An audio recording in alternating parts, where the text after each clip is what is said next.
नमस्कार मित्रांनो, 10वीचा निकाल लागलाय. आता वेध लागलेत ते पुढच्या प्रवासाचे म्हणजेच 11वीच्या प्रवेशाचे. पण प्रवेश घ्यायचा कसा? गोंधळून जाऊ नका. कारण येत्या सोमवारपासून म्हणजेच 13 मे पासून 11वीची ऑनलाईन नोंदणी प्रक्रिया अधिकृतपणे सुरू होणार आहे. चला तर मग या 2 मिनिटात समजून घेऊया पूर्ण प्रोसेस. आधी समजून घ्या की ही प्रक्रिया 2 भागात आहे.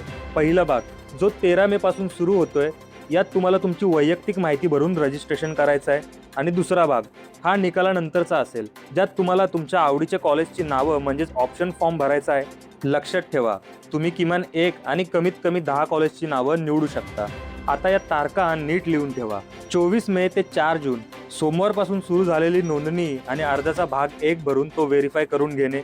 5 जून ते 16 जून अर्जाचा भाग 2 आपल्या पसंतीचे कॉलेज भरणे. 18 जून तुमची तात्पुरती गुणवत्ता यादी म्हणजेच प्रोव्हिजनल मेरिट लिस्ट जाहीर होईल. 21 जून आणि फायनली पहिली अधिकृत प्रवेश यादी जाहीर केली जाईल. तर विद्यार्थ्यांनो, अर्ज भरताना घाई करू नका. तुमचे नाव, जन्म तारीख आणि प्रवर्ग नीट तपासा. जर तुम्ही आरक्षणाचा फायदा घेणार असाल तर लागणारी सर्व कागदपत्रे जसे की जातीचे प्रमाणपत्र किंवा नॉन क्रिमी लेअर आधीच तयार ठेवा. अर्ज भरल्यावर तो आपल्या शाळेकडून किंवा मार्गदर्शन केंद्राकडून ऑनलाईन व्हेरीफाय झाला आहे की नाही याची खात्री नक्की करा. तर मग तयारीला लागा. प्रवेशाची सर्व माहिती अधिकृत वेबसाईटवर उपलब्ध आहेच. हा व्हिडिओ आपल्या इतर विद्यार्थी मित्रांसोबत नक्की शेअर करा, जेणेकरून कोणतीच लिंक मिसिंग होणार नाही. सर्व विद्यार्थ्यांना पुढच्या शैक्षणिक प्रवासासाठी खूप साऱ्या शुभेच्छा. धन्यवाद.